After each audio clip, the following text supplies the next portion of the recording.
اللہ رب العالمین سورہ فاطر کی آیت نمبر 37 میں ارشاد فرماتا ہے وَهُمْ يَسْتَرِخُونَ فِيهَا، یعنی وہ لوگ جو اللہ کے منکر ہے، وہ لوگ جو مشرک ہے، کافر ہے، وہ لوگ جو اللہ کے نافرمان ہے، وہ لوگ جو نمازوں کی طرف توجہ نہیں دیتے، وہ لوگ جو نیکیوں کی طرف لپکتے نہیں ہیں، وہ لوگ جو اللہ کی ہدایت کی طرف توجہ نہیں دیتے ہیں، جب ان لوگوں کا فیصلہ ہوگا اور ان لوگوں کو جہنم میں ڈال دیا جائے گا تو یہ لوگ اس عذاب کا جب مزہ چکھیں گے وہاں تڑپ رہے ہوں گے۔ اللہ نے اسی کو قرآن میں بیان کیا وَهُمْ يَسْتَرِخُونَ فِيهَا، کہ وہ لوگ چیخ رہے ہوں گے، چلائیں گے اور کہہ رہے ہوں گے ربنا اخرجنا، اے ہمارے پروردگار یہ جو عذاب کا گڑھا جس میں تو نے ہمیں ڈال دیا ہے،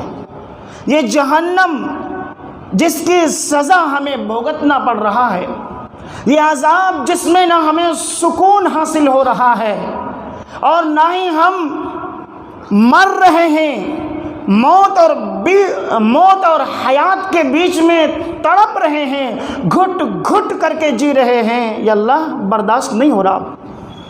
اب سہا نہیں جا رہا ہے،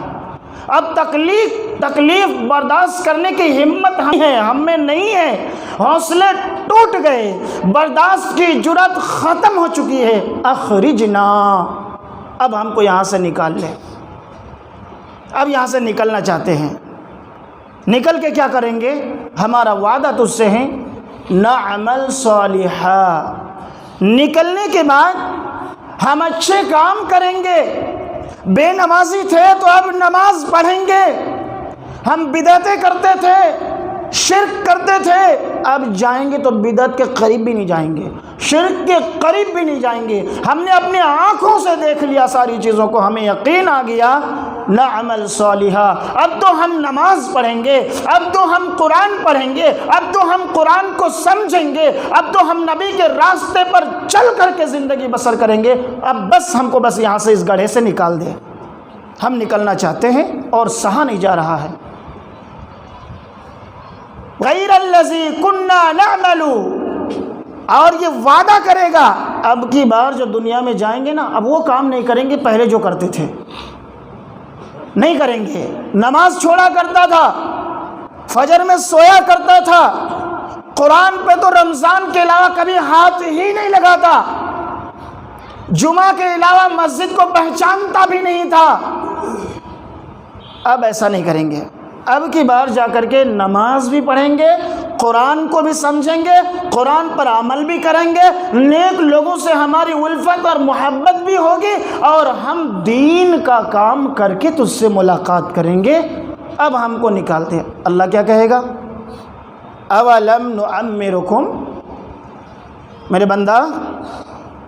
بندے بتاؤ تمہیں ہم نے اتنی عمر نہیں دی تھی؟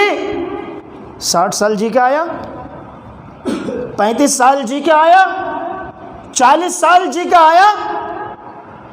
ما یتذکر فیہ من تذکر،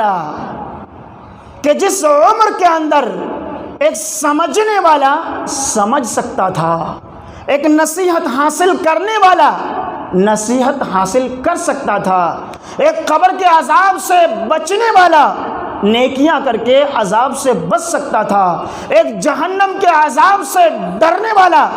نیکیاں اچھائیاں بھلائیاں کر کے شریعت پر چل کر کے جہنم سے آزادی اور چھٹکارا حاصل کر سکتا تھا، آزاد ہو سکتا تھا، جہنم سے چھٹکارا حاصل کر سکتا تھا، اس گڑھے میں گرنے سے، اس گڑھے میں ڈالے جانے سے بچ سکتا تھا اگر وہ چاہتا نصیحت حاصل کرنا۔ ایک بے نمازی، ایک بے دین، ایک بد کردار اگر ایسا سمجھتا کہ ہماری اصل زندگی کوئی اور ہے، ہم نے خواب کیا مستی، ہم نے خواب کیا گناہ، اب ہم ہدایت کی طرف پلٹ جاتے ہیں، توبہ کر لیتے ہیں، استغفار کر لیتے ہیں، تو اتنی عمر تو ہم نے ضرور دی تھی کہ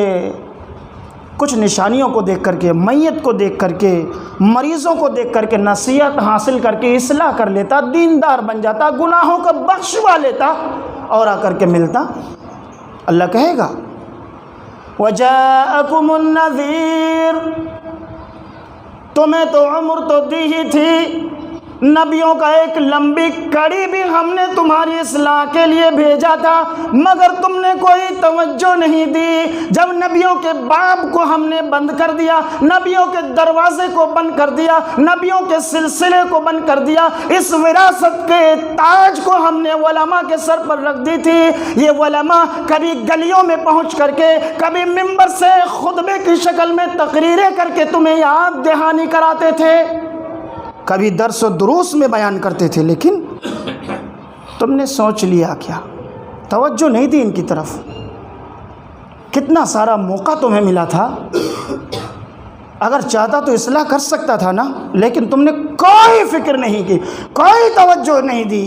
فَذُوقُوا فَمَا لِلظَّالِمِينَ مِن نَصِيرٍ، آج جس گڑھے میں تمہیں ڈالا گیا ہے، جس عذاب کے اندر تمہیں پسایا جا رہا ہے، پڑایا جا رہا ہے، جس عذاب کے اندر تمہارے مواد کو نکالا جا رہا ہے، جس عذاب کے اندر تمہارے چمڑیوں کو کھینچا جا رہا ہے، آج چخو مزہ۔ کتنے سارے وقت ملے تھے تمہیں، عمر دی، نبیوں کو بھیجا، ہماری کتاب موجود تھی، علماء نے خطبے میں بیان کیا تھا، درس و دروس میں وقتاً فوقتاً بیان کرتے تھے، پھر بھی تم نے اصلاح کے لیے کوئی پہل نہیں کی، عذاب سے بچنے کے لیے کوئی فکر نہیں ہے۔ آج کیا ہوگا؟ کوئی مددگار نہیں ہے ایسے ظالموں کا۔ ہم یہ سمجھ رہے ہیں ظالم صرف وہ ہے جو دوسرے کی زمین ہڑپ لے، ظالم صرف وہ ہے جو بے گناہ کو مارے، بے گناہ کو قتل کر دے۔ ارے بھائی، ظالم یہ بھی ہے اپنے نفس کے پیروکار بن جائے۔ تبھی تو اللہ کے نبی صلی اللہ علیہ وسلم دعا میں پڑھا کرتے تھے کہ اللہم انی ظلمت نفسی ظلما کثیرا، یہ اللہ رب العالمین، میں نے اپنے نفس پر بہت زیادہ ظلم کر چکا ہے۔ بہت زیادہ ظلم کیا ہے؟